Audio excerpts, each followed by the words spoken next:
Jorge, o António Moura está muito prolífico hoje. Pá. Diz assim, Jorge, a nossa abertura ao mundo é uma fraqueza ou é um trunfo? É um trunfo. Então explica.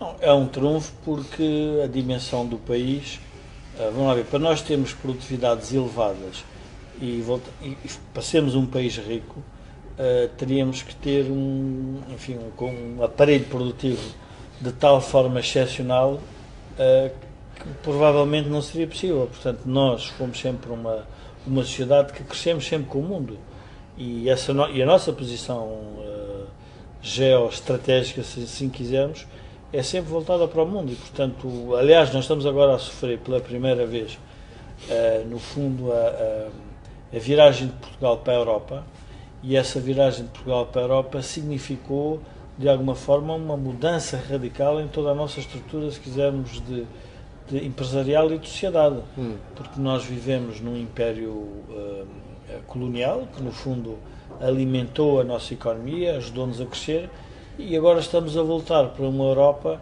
que é uma Europa que tem dimensões de produtividade e de concorrência muito maiores. Não existiam. Portanto, isso obviamente cria Mas há uma diferença importante entre o espaço colonial e o espaço da integração europeia. É que no espaço colonial nós podíamos ter a ilusão da soberania nacional. Claro. Porque era tudo nacional. E não havia concorrência. Enquanto que havia proteção e cláusulas específicas, mesmo internamente. Exatamente. Agora, na integração europeia, essa ilusão de soberania já não pode existir. Porque a única coisa que pode existir é a Europa dentro de nós mesmos.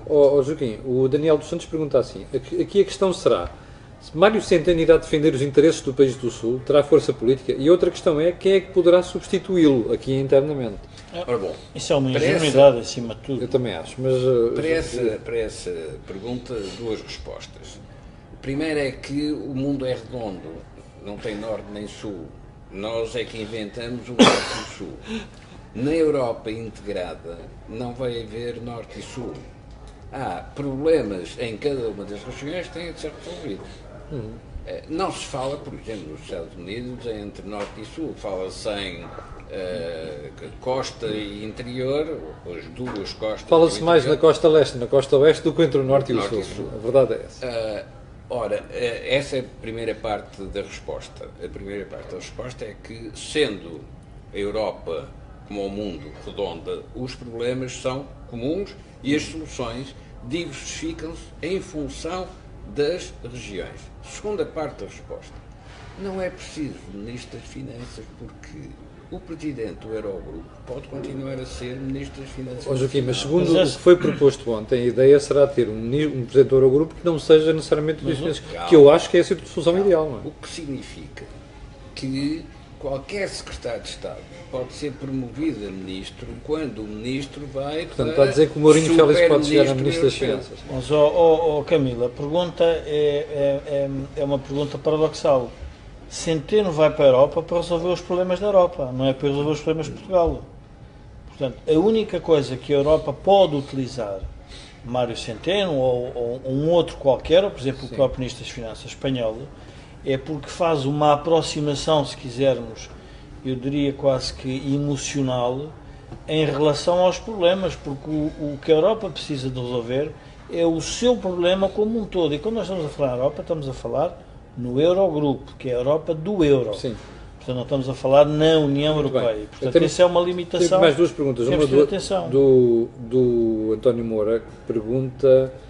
aliás, primeiro do João Gomes. Quais benefícios quais benefícios que advirão do Dr. Mário Centeno ir para a União Europeia?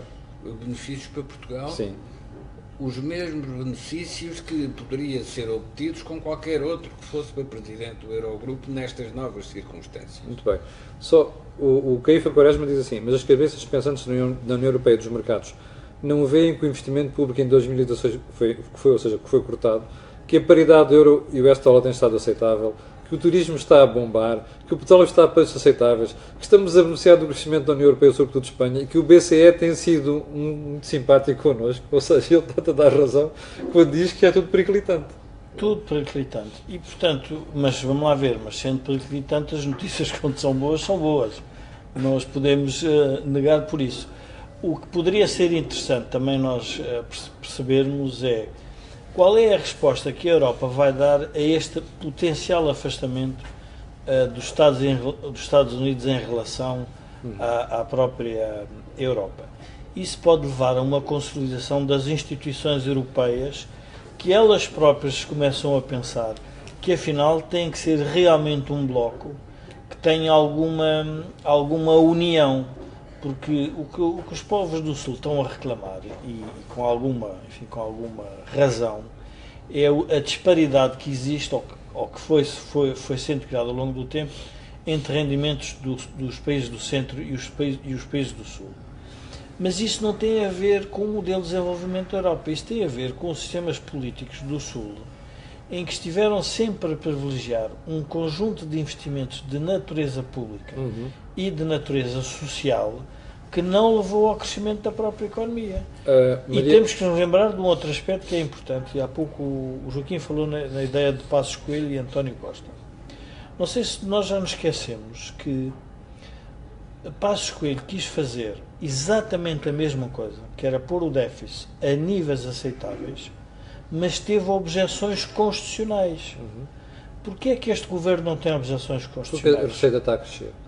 Porque estamos a fazer a reforma, não estamos a fazer as reformas, estamos a cumprir o déficit que nos foi imposto por uma outra via. A pergunta que vamos ter que sempre fazer é se esta via é uma via reprodutiva que de alguma forma aconteceu porque nós tivemos um boom do turismo, mas que vamos ter que ter tempo para observar. O António Moura responde à tua questão, mas existe alguma dúvida que o país aprendeu com as dores resultantes do ajustamento que tivemos que fazer?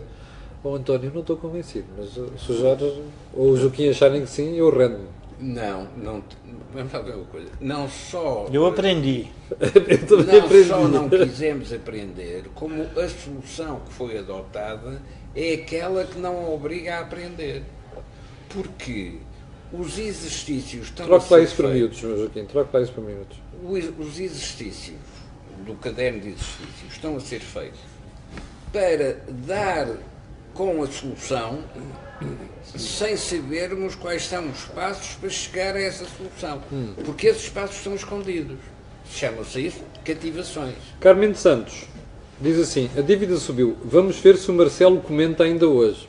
Pode esperar sentada, cara. Vamos voltar a este tema do ajustamento. Antes de irmos aí, deixa-me só colocar mais uma questão. A Maria Costa diz assim: Portugal tem estabelecido ultimamente com a China algumas relações de caráter económico. Será isto já um sinal de posicionamento inteligente de Portugal relativamente à próxima superpotência mundial? Não se esqueça que estamos a falar de Mário Centeno. Portugal fez sempre pontes historicamente com diversos países. O problema é que a China hoje tem um poderio económico que não tinha há uns anos atrás. Nós, se olharmos para os movimentos financeiros que podem ocorrer favoráveis a Portugal, só podem ser movimentos, se quisermos, de atração de capital para os países que geram capital. Quais são esses países que geram capital? É a China, são os países exportadores de petróleo, que também geram excedentes de capital, e são os países que têm também balanças superavitárias, como a Alemanha. Portanto, nós vamos ter que navegar como país na lógica da atração de capital, vamos ter que navegar dessas paragens. Deixa-me colocar aí uma questão ali ao Joaquim. Joaquim, há bocado o Joaquim dizia assim: o Passos Coelho que resolveu os problemas de Portugal com portugueses e o António Costa quer resolver problemas de Portugal com os europeus. Mas não será um bocado falacioso, porque o Passos Coelho passava o tempo a falar na Troika e no que nos impuseram. Não, atenção, o Passos Coelho quis transformar os portugueses, tornando-os reformadores. E os portugueses rejeitaram, com a ajuda do Tribunal Constitucional. O António Costa não faz força para tornar os portugueses reformadores. O que diz é: os problemas portugueses serão resolvidos com a evolução da Europa. Então? E é usando a Europa que vai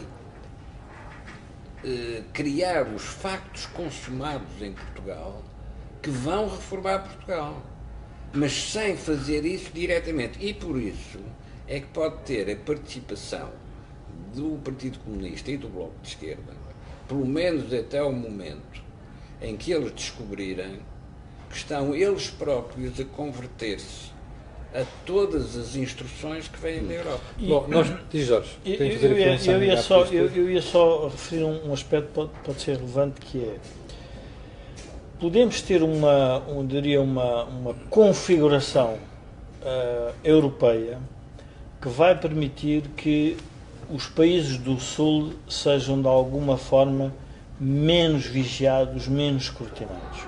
Porquê? Porque a própria Europa, a saída do Reino Unido da Europa vai criar uma pressão muito diferente para se restabelecer, obviamente entre a França e a Alemanha, para a França e a Alemanha dizerem realmente o que é que querem desta Europa.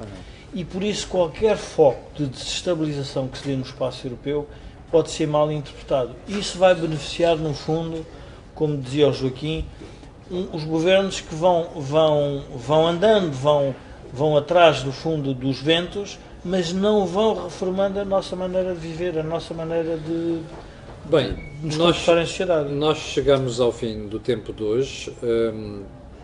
Gostava de, antes de fecharmos o programa, de lembrar duas coisas. Primeiro, não é garantido que Mário Centeno para lá vá. Segundo, se for, terá de ser um ministro das Finanças da Zona Euro, mas da Zona Euro. E, portanto, a sua preocupação vai ter de ser resolver os problemas da Europa, como dizia o Joaquim. Número 1. Número 2, é bom não esquecer que nós não estamos a resolver os nossos problemas estruturais. O Jorge foi muito bem claro nessa matéria. A economia está a crescer, as receitas estão a subir por causa disso. Nós não fizemos de forma rigorosamente nenhuma nos últimos 18 meses e vamos ver se os vamos fazer. Portanto, estas duas condicionantes deixam-nos numa situação inquietante, porque o futuro faz-se de reformas e quem não faz reformas não pode ter mais produtividade. Ora bem, são duas precauções que eu gostava de deixar aqui no final da conversa de hoje. Em todo o caso, se quiser continuar, nós vamos terminar aqui, mas se quiser continuar a colocar questões e por comentários, esteja à vontade, nós teremos todo o gosto em responder e em comentar. Quanto a si, obrigado por ter estado desse lado e vemo-nos amanhã às 8 da manhã no comentário matinal. Boa tarde.